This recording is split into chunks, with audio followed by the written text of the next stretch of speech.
友就係做電視嘅幕前啦。佢就同我突然之間同我講話，我遲啲離開香港啦，可能咁喺離開香港之前揾你食餐飯咁樣啦。咁我好，咁但係我冇特登問佢咩事。瞓到蒙查查嘅時候，佢就 text 我同我講話，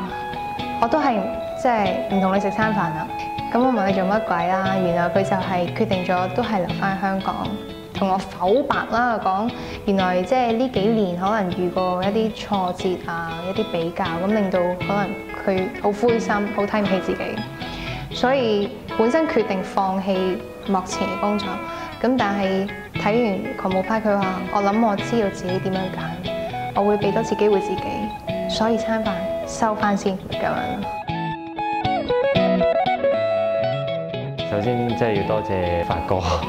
同埋杜汶澤先生啦，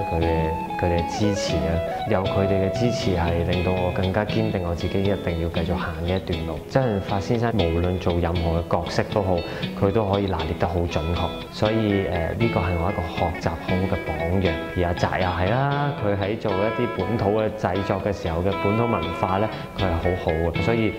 冇嘢係會失去嘅，應該係更加需要學得更多。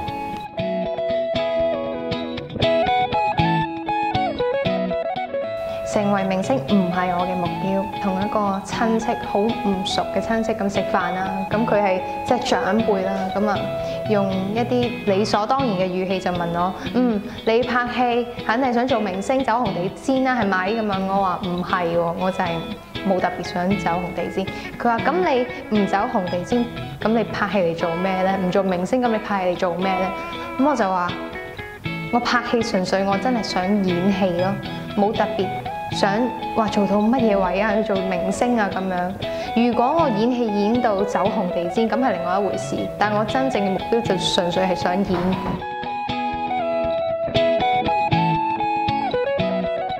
暫時應該夜蒲嘅角色就好好先，因為我本身係好少夜蒲嘅，最多都係同朋友飲下嘢傾下偈嘅啫，咁所以未接觸過，所以接觸下先啦。等我再接觸下，咁了解多啲嘅，咁我先再接拍。如果唔係我連呢一樣嘢我都唔了解，我又點做得好咧？呢個角色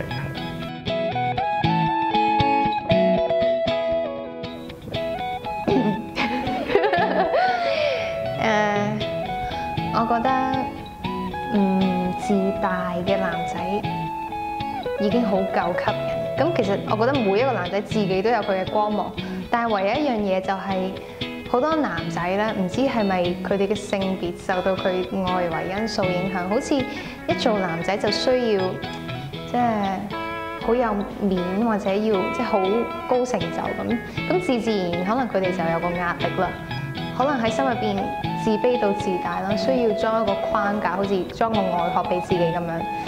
但係其實唔使嘅，因為我自己覺得，如果自大啦、心浮氣躁，其實自然會碰壁啊！即係男仔都可以好隨性、好自然，所以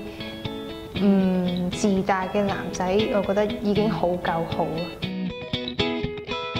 Be a better man 就係更加應該男人係用心去感受多啲，多過用腦啦。因為我最近睇咗部電影《斷了線》，就係講到咧男人同女人喺處理同一件事上邊咧，男人永遠係呢度諗嘅，就諗點樣解決方法。但係女人就係用呢度諗，希望身邊有一個人可以感受到佢，希望身邊所有嘅人都可以同佢一齊喺佢嘅角度去感受。所以男人唔應該純粹淨係用個腦去解決問題啦，而亦都更加用個心去感受下身邊嘅朋友，感受下身邊嘅事，等到佢哋可以了解人哋嘅嘢，而唔係純粹喺自己嘅角度出發。